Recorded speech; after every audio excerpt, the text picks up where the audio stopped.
Evet, şu anda Tokyo turumuza başladık.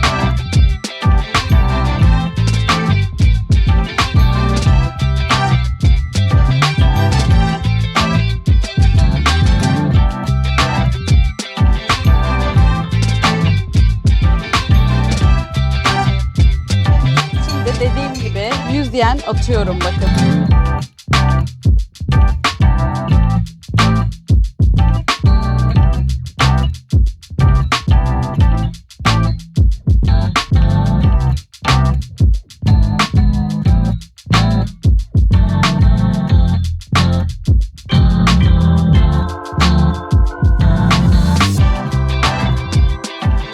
Evet, şu anda Kyoto'dan Tokyo'ya dönüş yoluna geçtik. Biz biletlerimizi şu karşıda görmüş olduğunuz ticket yerinden aldık. Zaten orada Shinkansen Tickets diye yazıyor. Buradan da alabilirsiniz. Burada da kiosklar var bilet alabileceğiniz.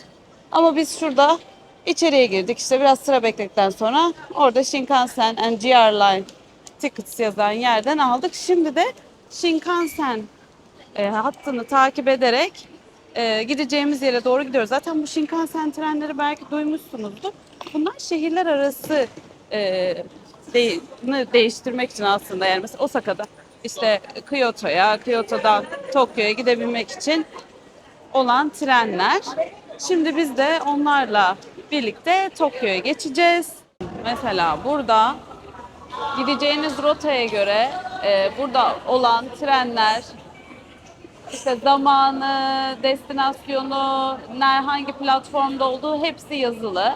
Burası Shin Osaka tarafına gidiyor. Bizim gideceğimiz trenler burada. Biz Tokyo tarafına gideceğiz.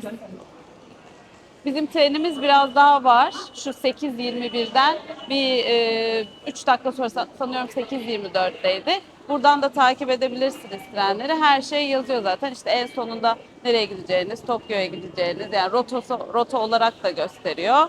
Biraz karışık gözükebiliyor ama bence aslında çok karışık değil. Rotayı takip ederseniz, yazılan yazıları, işte o okları takip ederseniz aslında çok kolay. Bu tabelalardan da gideceğiniz trene bakabilirsiniz. Bakın zaten şurada, işte tam karşıda bu 11-12 olarak gösteriyor. Biz de birazdan oraya doğru çıkacağız.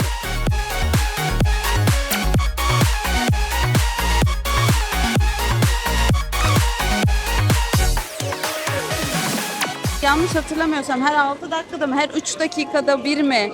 Öyle bir tren mevcut. Ya son dakikada gelip belki alınabiliyordur. Ama biz önceden almak istedik. Yani önceden dediğim de bu arada yani bir gün, yani 2 gün önce, aynen 2 gün önce. Bakın şu karşıda geldi şimdi tren.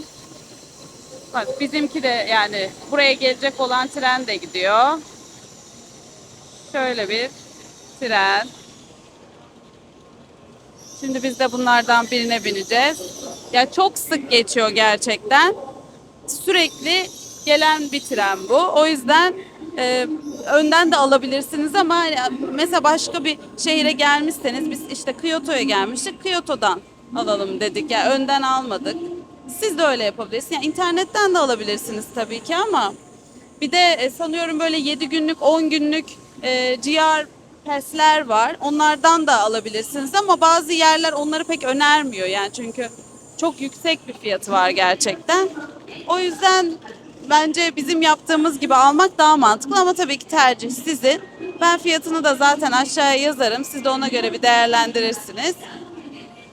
Yani şehirler arası geçişler yapacaksanız kullanacağınız trenler burası. Biz de şimdi birazdan trenimiz gelecek. Ona binerek Tokyo'ya doğru yola çıkacağız.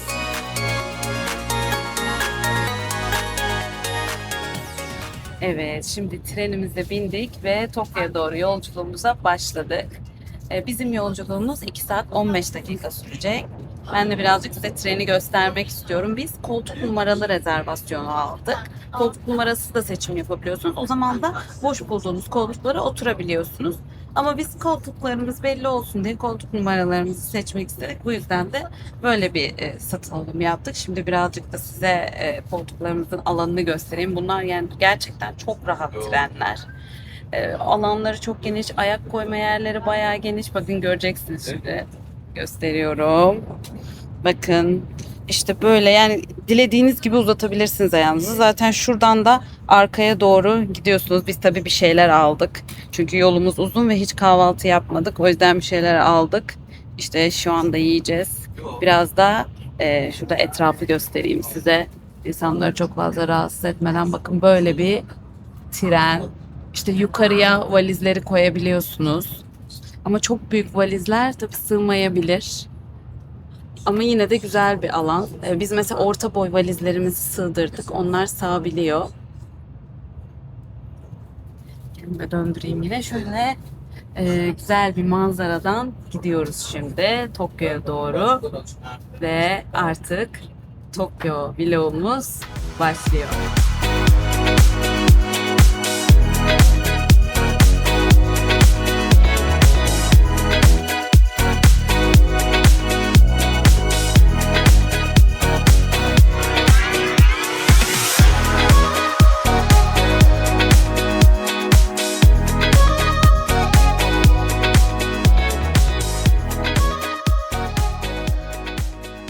Shinjuku'dan Asakusa kısmına doğru gideceğiz. Orada Sensoji diye bir tapınak var.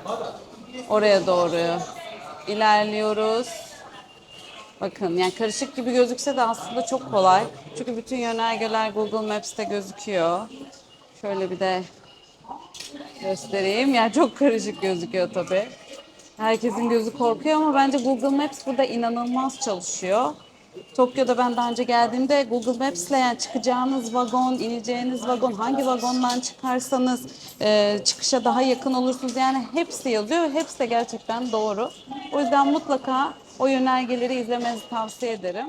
Bugün itibariyle Kyoto'dan Tokyo'ya geldik ve ilk durağımız olan Sensoji Tapınağı'ndayız. Şimdi ilk olarak onun girişindeyiz. Buradan aşağıya doğru gittiğinizde uzun bir cadde, hediyelikçiler, yemekçiler yani ne ararsanız var. Ve çok kalabalık, inanılmaz bir yoğunluk her zamanki gibi. Biraz da etrafı göstereyim sizler için. Bakın.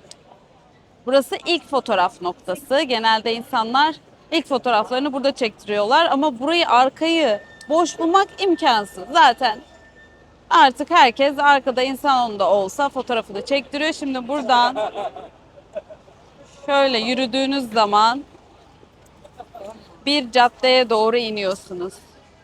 İşte dediğim cadde burada başlıyor. Buradan bu caddeye doğru indiğinizde sağlı sollu dükkanlar, mağazalar ne ararsanız var. Hediyelikleri de uygun fiyata bulabiliyorsunuz. O açıdan da iyi. Ben de şimdi hediyeliklerimi buradan alacağım. Daha önce de ben buraya gelmiştim aslında. Buradan almıştım hediyelikler. O yüzden biliyorum birazcık uygun olduğunu. Şimdi arkadaşlarım da görmek istediği için onlarla da geldik. Bakalım birazcık alışveriş yapacağız. Güzel sokak lezzetleri var. Onları deneyeceğiz.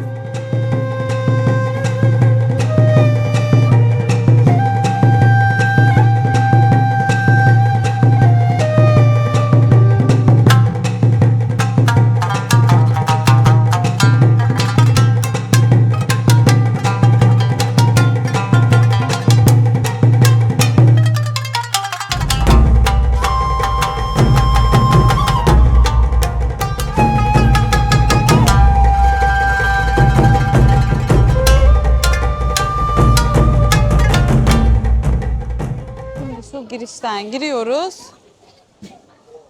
ve girdiğimiz zaman karşımızda kalan da tapınağın ana girişi. İnsanlar sıcaktan bunalmış bence buralarda oturuyorlar. Çünkü inanılmaz sıcak. Gerçekten nem çok yüksek bir seviyede yani şu an burası esiyor o yüzden harika. Herkes de buraya sığınmış. Bakın şu karşıda görmüş olduğunuz işte meşhur Sensoji Tapınağı.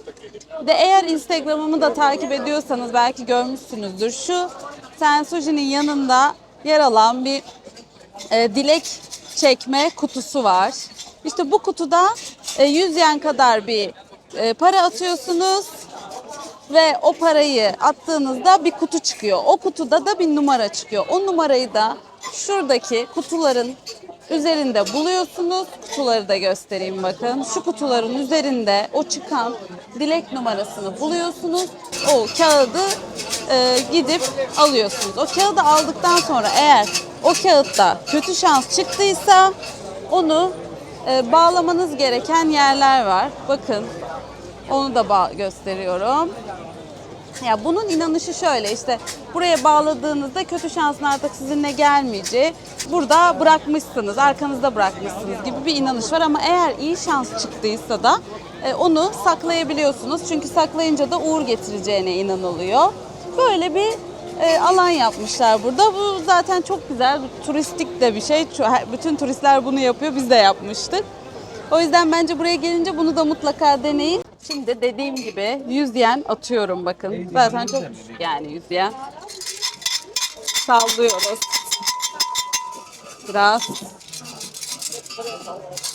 gelmiyor. Heh, evet. Şimdi 51 numara. 51 numarayı burada bulmam lazım. 51. Heh, 51 numara şurası. Açıyoruz. Bakalım. Regular fortune çıktı. Yani kötü de değil, iyi de değil. İşte orta hallisi demek istiyor yani bana. Ya ben şimdi bunu artık o gösterdiğim iplere asmayacağım. Ama yine size bir ipleri de göstereyim tekrar. Burası işte, yani kötü şans çıksaydı buraya asacaktım ama çıkmadığı için şu an ben bunu ana olarak saklayacağım. Bunu da size göstermek istedim. Yoga Hall diye bir yerde defterimize mühür bastırmaya geldik. Burada bir kaligraf, yani bu aslında Japonca bir yazı yazdırıyorsunuz.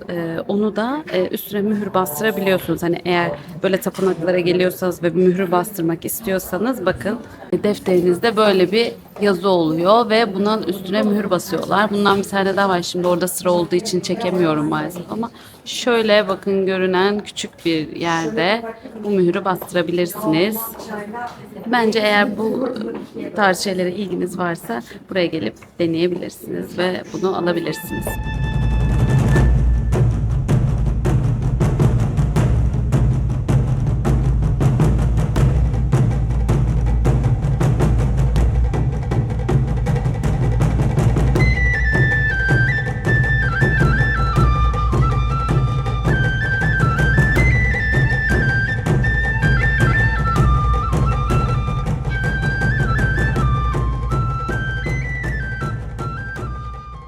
Şimdi Asakusa tarafından çıktıktan sonra Ginza'ya geldik. Metroyla tek bir metroya bindik ve Ginza Station'da indik. Burada daha çok lüks markalar var. İşte büyük alışveriş merkezleri var. Şimdi birazcık size etrafı göstermek istiyorum. Böyle bir yer, böyle sağlı sollu mağazaların olduğu bir yer. İşte zaten karşıda görüyorsunuz markaları. Yani burada bir tık yani lüks markalar var daha çok, yani ama arayabileceğiniz bütün lüks markaları bulabilirsiniz. İşte şurada mesela çok güzel bir kırtasiyeci var, Itoya diye. İnanılmaz bir yer. Çok güzel. Böyle 7-8 katlı çok tatlı kırtasiyeler, işte defterler, ajandalar, kalemler. Eğer Ginza'ya gelirseniz zaten mutlaka uğrayacağınız bir yer olmalı bence. Şimdi biz de böyle girmek istediğimiz birkaç mağaza var. Onlara gireceğiz. Birazcık buralarda turlayacağız. Benim sevdiğim bir bölge burası. Ferah, temiz, hani mağazalara girebiliyorsunuz, çıkabiliyorsunuz. İşte AVM'ye gittiğiniz zaman da rahatlıkla istediğinizi bulabiliyorsunuz. Öyle bir yer. O yüzden şimdi biraz buralarda dolanacağız. Sonrasında da yine rotamıza devam edeceğiz.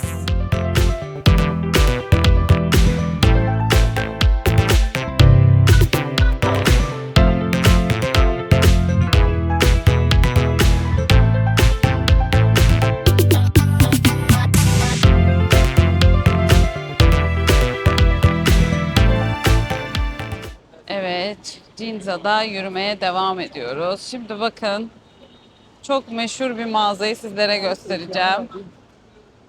Bu görseli belki görmüşsünüzdür. Uniqlo'ya giriyoruz. Zaten buranın en popüler markası ve gerçekten çok güzel ürünleri var. Özellikle tişörtlerine Ben bayılıyorum. Bunu belki sosyal medyada falan görmüşsünüzdür. Burası tam tamına yani 12 katlı bir yer. Yani her katında farklı bir şey var. Şimdi biz de buraya gireceğiz. Yani buradan çok kısa sürede çıkmak mümkün değil ama bugün bunu başarmak istiyoruz. Zaten bakın şurada başlıyor. Şurada poşetler veriyorlar. Şimdi biz de buraya giriyoruz ve alışveriş turumuza başlıyoruz. Eğer gelirseniz siz de buraya, zaten burası o şeyde yani yol üzerinde bir yerde, o sağlı solu mağazaların olduğu caddenin üzerinde, zaten yazdığınız zaman da görürsünüz. Bence eğer Uniqlo'dan alışveriş yapmak istiyorsanız buraya gelmenizi tavsiye ederim.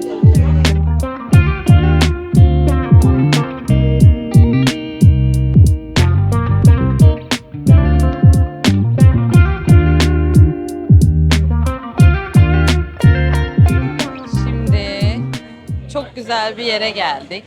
Burası Kill Bill'in ilham olmuş bir restoran. Gompaçı, adı Gompaçı diye geçiyor. Belki görmüşsünüzdür. Hatta ben Instagram'ımda da paylaşmıştım burayı. Daha önce geldiğim için yani buraya gerçekten bayıldım. Ortamı, ruhu, ambiyansı çok güzel. Biz de tekrar buraya gelip burayı deneyimlemek istedik. Arkadaşlarım görmemişti. Onlara da göstermek istedim. İşte aşağısı da böyle. Şu an üst kattayım. Üst kattan aşağının manzarası çok güzel gözüküyor. Şimdi birileri çıkıyor restorandan ve bu şekilde onları uğurluyorlar. Bakın şurada da etlerin pişirildiği, tavukların pişirildiği yer var.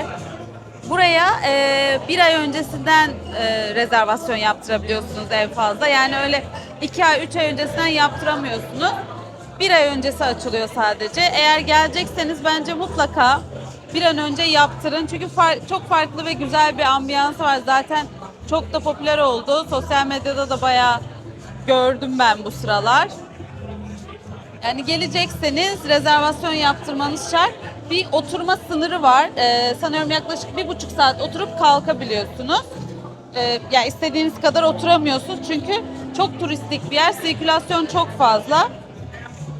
O yüzden 1,5 saatiniz oluyor. Burada oturuyorsunuz. Menüden istediğinizi seçiyorsunuz, yiyorsunuz ve gidiyorsunuz. Bu atmosferin ama tadını çıkarmak için bence gelinebilir. Burayı da sizler için göstermek istedim. Kendi sitesinden rezervasyonlarını yaptırabilirsiniz. Önden bir ücret de almıyor.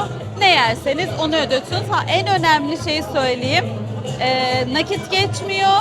Sadece kartla ödeme yapabiliyorsunuz. O yüzden onu göz önünde bulundurarak gelmenizi tavsiye ederim. Şuradan hızlıca geçeyim. Yani nakit geçmiyor maalesef. Ona göre gelmenizi tavsiye ederim. Biz de şimdi evet, dediğim tam olarak buydu. Biz de şimdi burada güzel atmosferin ve yemeklerin tadını çıkarmayı düşünüyoruz.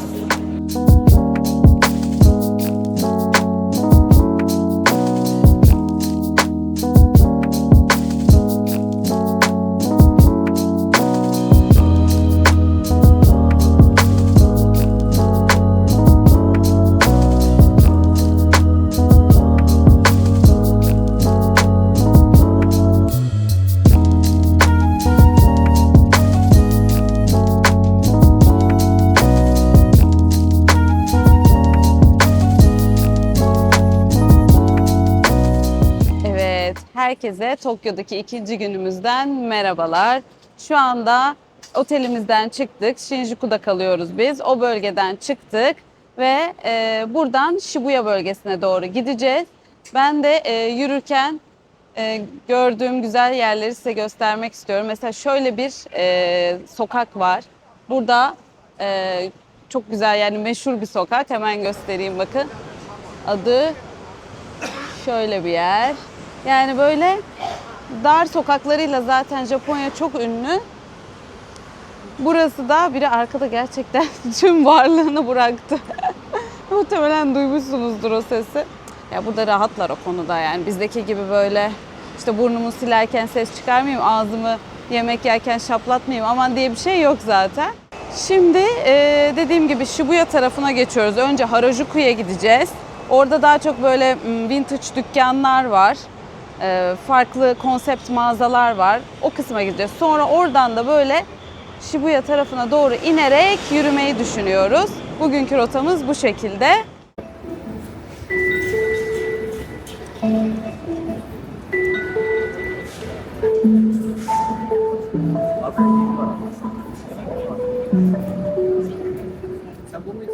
Şimdi Harajuku istasyonundan çıktık. Yani şu karşıdaki Harajuku Station'dan çıktık ve çok meşhur olan şu Takashita Caddesi'ne geldik. Burası bu şuradan çekilen pozlarıyla ve kalabalığıyla bayağı ünlü. Bakın yine hınca hınç insan dolu zaten. Hep böyle yani sabah akşam fark etmiyor. Şimdi biz de bu caddeden böyle dümdüz ilerleyeceğiz. İşte yine her iki tarafında mağazalar var. Yiyecek yerleri de var. Buradan birazcık ilerleyeceğiz. Buraları turlayacağız. Buradan da dediğim rotayla tekrar Shibuya tarafına doğru gitmeyi planlıyorum.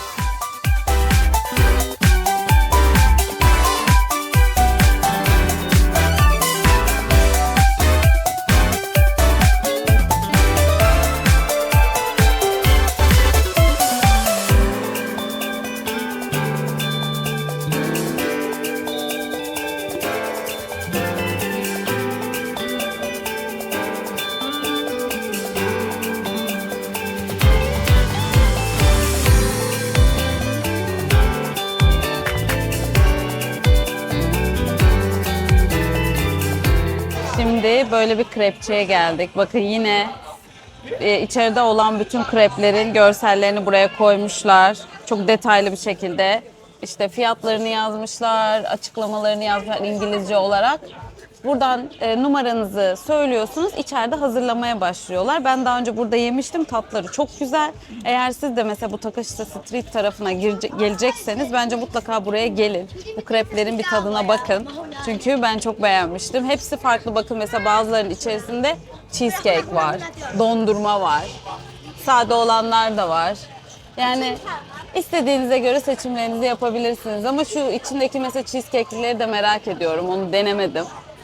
Biraz da buraya gelince bakın değişik şeyler var. Hem dondurma hem cheesecake'li olanlar var. Burada bir tane kekli olan vardı aynen. Bakın şöyle olan var. Yani buradan dilediğinize göre seçiminizi yapabilirsiniz. Bence burayı deneyin. Şöyle bir yerden alıyorsunuz. Şurada alacağınız yer var. Burada numarayı söylüyorsunuz. Şurada karşıdaki insanlar yiyor. Burada sokakta olarak durarak yiyebilirsiniz. Çünkü oturma yeri yok. Burada genelde böyle ama bu bile bir şeydir yani. Çünkü sokakta bir şeyler yemek birazcık sıkıntılı.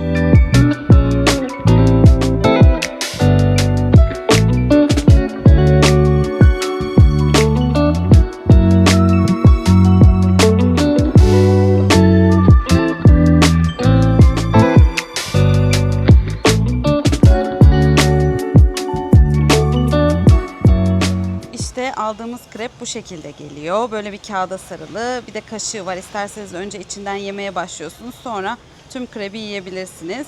Ben çilekli, muzlu ve kremalı olan bir krep aldım. Dilerseniz bir sürü tercihiniz olabilir zaten. Çok fazla seçenek var. Şimdi bunu yemeye başlayacağız. Dediğim gibi ayakta durarak yiyeceğiz maalesef. Şöyle bazı oturma yerleri var ama bakın şurada mesela hiç yer yok. Şimdi biz de burada bulduğumuz bir yerde yemeye başlayacağız. Daha sonra tekrar yolumuza devam edeceğiz. Bu Takashita Street'te giderken böyle enteresan dükkanlar da görebilirsiniz. Farklı kostümler. İçerisi zaten bayağı çeşit çeşit kostüm var. Eğer ihtiyacınız varsa mutlaka bu kostümcüye uğrayın. Yani aradığınızı bulabileceğinize eminim. Gerçekten çok değişik yani. Şu ne kostümü acaba? Hiç anlayamadım. Ama yani güzel de yapmışlar. Güzel duruyor. Bakabilirsiniz.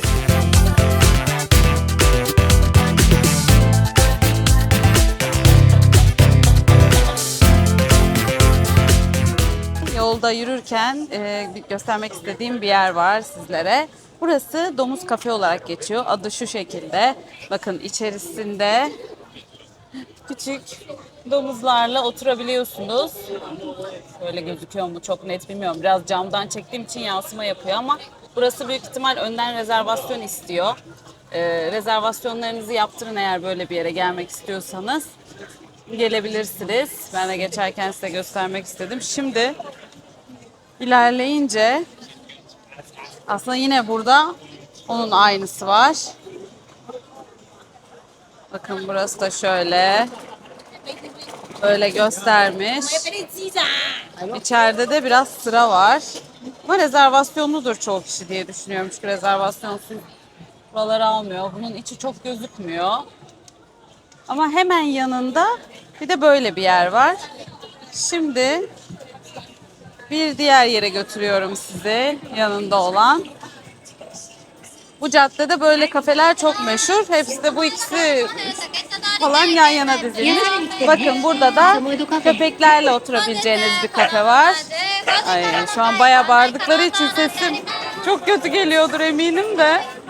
Yapacak bir şey yok. Bakın böyle bir yer var. Burası da önden rezervasyon istiyor olabilir. Aynı gün içinde de böyle bir sıra da veriyor olabilirler ama eğer gelecekseniz bakmanızı tavsiye ederim. Bakın şöyle içerisi de. Ay inanılmaz. Ya çok tatlılar gerçekten bakın. Gözüküyor mu bilmiyorum ama yani bayağı tatlılar. Yani böyle bir deneyim yaşamak isterseniz buraya da gelebilirsiniz. Bu da hemen o domuzlu kafelerin yanında bir yer. Bir de internetten kontrol edin rezervasyon yaptırmak gerekiyor mu diye. Şimdi biz buradan ilerlemeye devam ediyoruz. Şu kalabalık caddeye doğru ilerlemeye devam ediyoruz.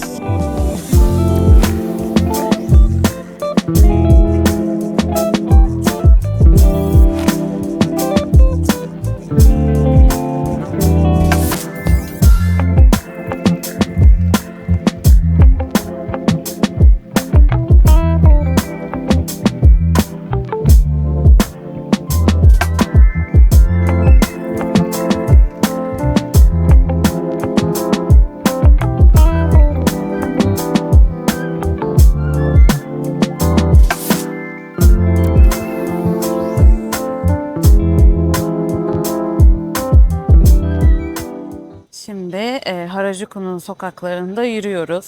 Bu Harajuku bölgesi biraz böyle küçük şirin kafeleri olan ve bazı vintage dükkanları olan, hatta böyle bazı ayakkabıcılar var. İşte limited edition ürünler falan oluyor böyle ara sokaklarda, arka sokaklarda. Biraz öyle bir yer. Biraz daha farklı bir ambiyansı var aslında. Yani nasıl denir tam bilmiyorum. Daha o kaotiklikten, yani o Tokyo'nun o kaotikliğinden biraz daha uzak hissediyorsunuz burada kendinizi. Yani yine çok canlı, yine çok fazla insan var ama buradaki o ruh sanırım biraz daha farklı. Ben mesela burayı çok seviyorum. Daha önce geldiğimde de bu Harajuku tarafına gitmiştim. Zaten dediğim gibi yani o işte Takashita Street, o Harajuku, ondan sonra ilerlediğinizde Omotesando, Shibuya diye böyle gidiyorsunuz. Harajuku biraz daha böyle ara sokaklara girdiğiniz, işte o kahvecileri olduğu, küçük vintage dükkanların olduğu, mağazaların olduğu bir bölge. Yani o yüzden oranın ben ruhunu çok seviyorum. Yani şu an görmüş olduğunuz yerin aslında. Güzel bir yer. Vakit geçirmesi keyifli bir yer. O yüzden birazcık bu ara sokaklarında yürümek istedim aslında. Şu an gideceğimiz rotada caddeden de gidiş var. Ama ben bu ara sokaklarını seviyorum. O yüzden burada yürümek istedim. Yürürken de size göstermek istedim.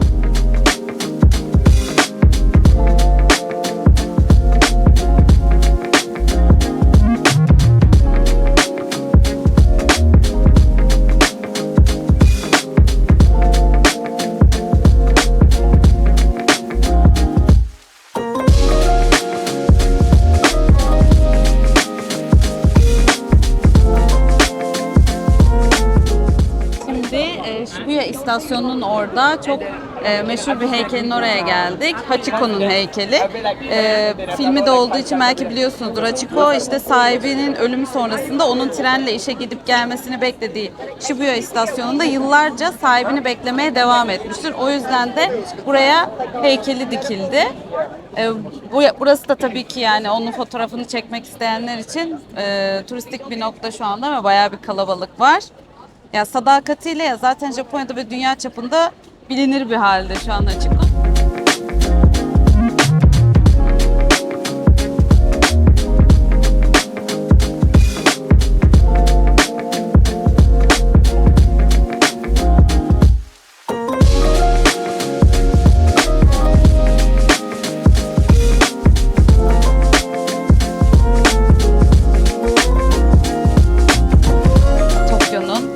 Kaotik yaya geçitlerinden birine geldik. Burası Shibuya Crossing diye geçiyor. Yani burası çok değişik bir yer gerçekten. İşte gördüğünüz gibi bir taraftan gelenler, gidenler hepsi birlikte böyle bir şekil oluşturuyor.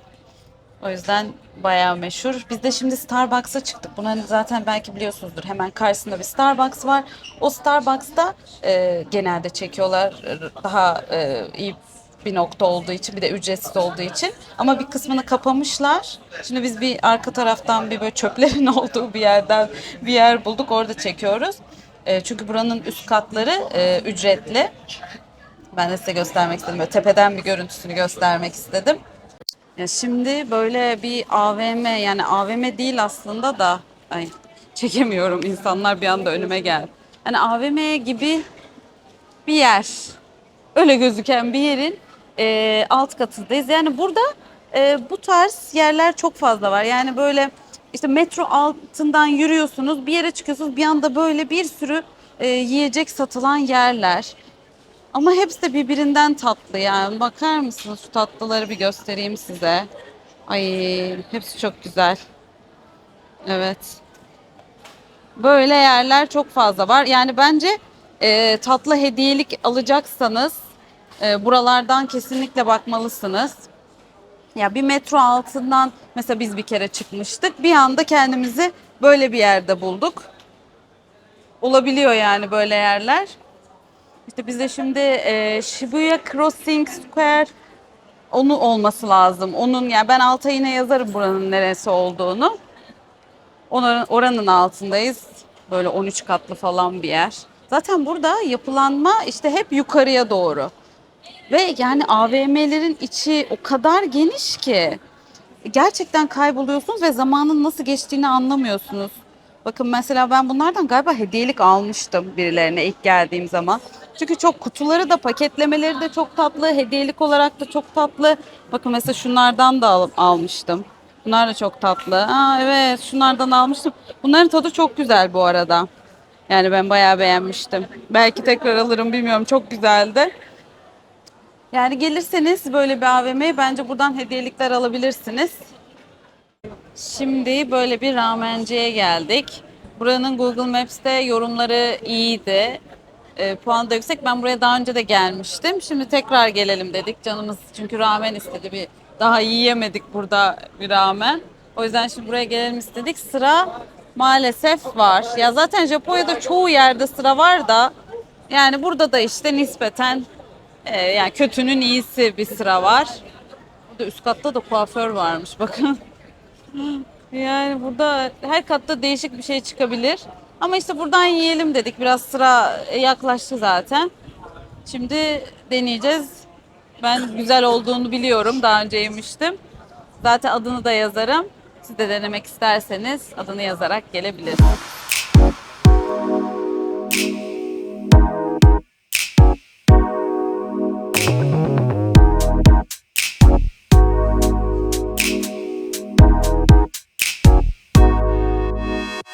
Evet, şimdi o dediğim ramenciye geldik. Şöyle bir ramen istedik. Bir de bakın böyle bir su getiriyorlar. İşte burada soslar var, baharatlar var. İstediğinizi koyabiliyorsunuz. Bakalım şimdi deneyeceğiz. Ben zaten daha önce de denemiştim. Güzeldi. Sizlere de nasıl geldiğini göstermek istedim.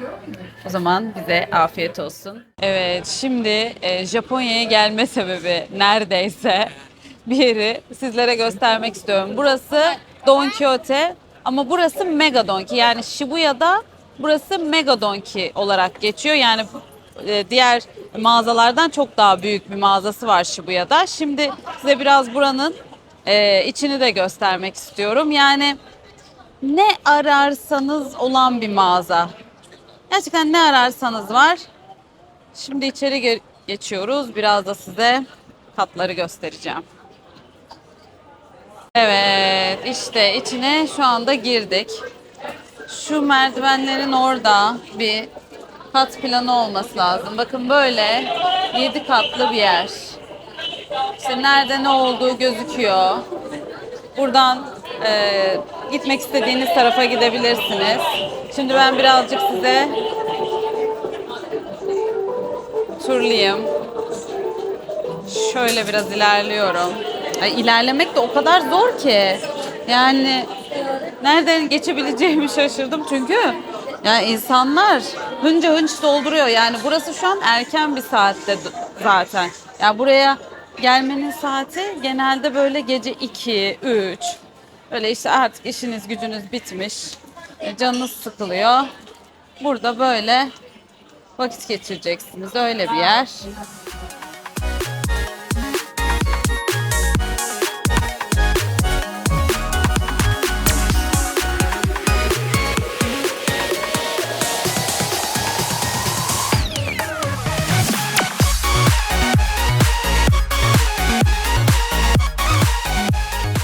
Şu an birinci kattayız ve ikinci kata doğru çıkacağız. Biraz size etrafı göstermek istiyorum. Burada kozmetikler var. Bakın kalabalığı gösteriyorum.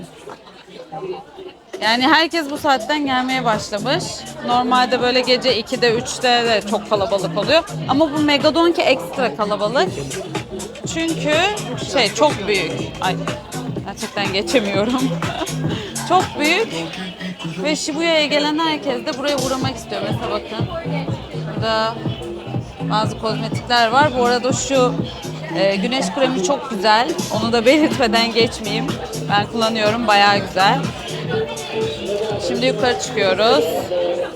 Böyle bir merdivenle. Bakın burada tax free de var bu arada. Ama 5500 yen ve üzeri alışverişlerde geçerli bu tax free. Tax free alabilmeniz için en az o kadar tutarlık bir alışveriş yapmanız gerekiyor. Bunu da belirtmek isterim sizlere. Şimdi mesela burası saat kısmı, bakın. Burası gerçekten büyük bir saat kısmı bu arada. Biz birkaç Don Quixote'ye daha gittik ama burası gerçekten büyük bir saat kısmı. Bakın mesela dünya markalarının saatleri var ve orijinal yani. Çünkü Japonya'da saat, yani daha doğrusu sahte ürün satmak biraz yasak diyebiliyorum. O yüzden bunların orijinal olduğunu düşünüyoruz. Şöyle çantalar var, bakın Longchamp'ler var. Ya bunlar şöyle aslında şeye göre daha uygun. Piyasaya göre daha uygun ama bunların galiba o şeffaf şeyleri satılmıyor burada. Nedir o? Ay, şurada insanlar var da birazcık görüntü olarak kötü geçeceğim, kusura bakmayın. Yani o şeffaf poşetleri satılmıyor benim anladığım kadarıyla. O yüzden fiyatları biraz daha uygun. Ya tabii bir de mağazadan almadığınız için daha uygun oluyor ama yani biz bir kere sormuştuk, bize böyle bir şey söylemişlerdi. Yani o şeffaf poşetlerini vermiyorlar. Onun da bilgisini vermek isterim. Şimdi bakın çantaları, yani her yerde çok fazla insan olduğu için çekmek çok zor. Yani biraz çekmeye çalışıyorum ama yani bütün dünya markaları var aslında. Yani tam bazıları bu arada kullanılmış ürün, bazıları da yeni ürünler. Mesela kullanılmış ürünlerin üzerinde de hangi kategoride olduğu yazıyor aslında. Bir tane bulabilirsem size onu da göstereyim. Şimdi mesela burada işte kullanılmış olduğu ve S olarak kalitesini belirtmiş. S en iyi kalitede aslında. Çok iyi durumda yani. Daha sonra A kalite geliyor. Bakın şu da A kalitede bir Louis Vuitton. Sonra da B geliyor. Yani Louis Vuitton'lardan o kadar çok var ki zaten burası Louis Vuitton cenneti. Yani ikinci eli, yenisi, her şeyi mevcut. Yani bu ikinci el piyasası Louis Vuitton'un çok yüksek. Özellikle buralarda da alanlar çok fazla var. Vintage dükkanlarında da aşırı derecede fazla ürün var.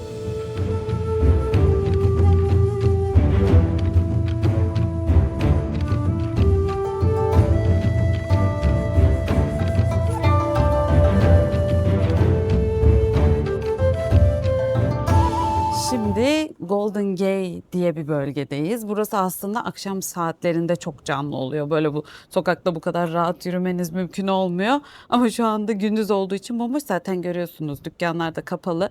Ama biz akşam gelemedik maalesef. Yani planları yetiştirmek çok zor oluyor. O yüzden burayı gündüz de olsa size göstermek istedim.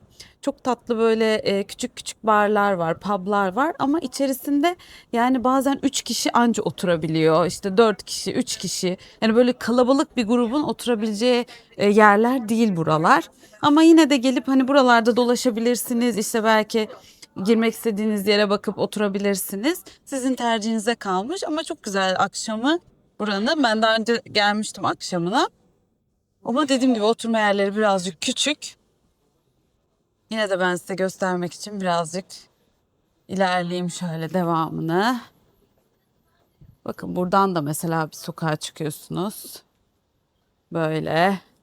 Yani şu an boş bulduğum için gerçekten çok şanslıyız. Böyle bir yer, tabii burada tabelalar daha canlı. Akşam saatinde burası bayağı neon ışıklarla çok güzel görüntüler oluyor. Ama gelebilirsiniz bence. Tatlı, şirin bir sokak. Herkese Tokyo'daki son günümüzden merhabalar. Şu anda arkamda görmüş olduğunuz gibi Shinjuku'dayız ama bugün bizim son günümüz. Akşam uçağımız var. Maalesef buradan ayrılıyoruz. Bu sefer Tokyo'ya çok kısa gelebildim. Hani 2,5 gün kadar kalabildik maalesef. Ama bence eğer yani Kyoto, Osaka, Tokyo gibi yerleri gezecekseniz ve her yerde çok rahat rahat vakit geçirmek istiyorsanız kesinlikle bir 10-15 gün en az vakit ayırmalısınız. Tokyo'da bence en az 5 günlük bir yer. Ben daha önce geldiğim için bu kadar kısa kaldık aslında. Ama eğer ilk kez gelecekseniz en az 5 gün ben Tokyo'da kalmanızı tavsiye ederim. Osaka'ya 2 gün bence yeter. Yani 2 dolu gün ama yani sabahtan başlayarak 2 gün ayırırsanız Osaka'ya bence kesinlikle yeter. Kyoto'da eğer Nara gibi yerlere de uğrayacaksanız günübirlik bence Kyoto'da 3 gün aslında ideal. Ama hani Kyoto'yu biraz daha gezmek isterseniz belki 4 gece de kalabilirsiniz. Ama bence 3 gün Kyoto için ideal. Ama dediğim gibi Tokyo için bunlar çok az. En az 5 gün kalmalısınız. Çok güzel yerler var çünkü. Çok farklı yerler var. Yani her yer çok çeşitli.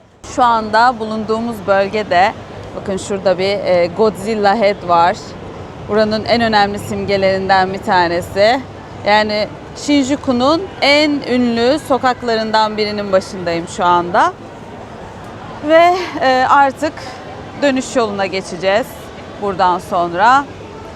Birazcık belki otururuz, biraz yemek yeriz, birazcık yine buraları turlarız. Belki almak istediğimiz birkaç bir şey var, onları alırız. Çünkü alışverişin burada sonu yok. Her mağazada bir şey, yani aklınız kalıyor, almak istiyorsunuz, alamıyorsunuz, süre yetmiyor. Dediğim gibi çoğu mağaza 8'de kapanıyor burada.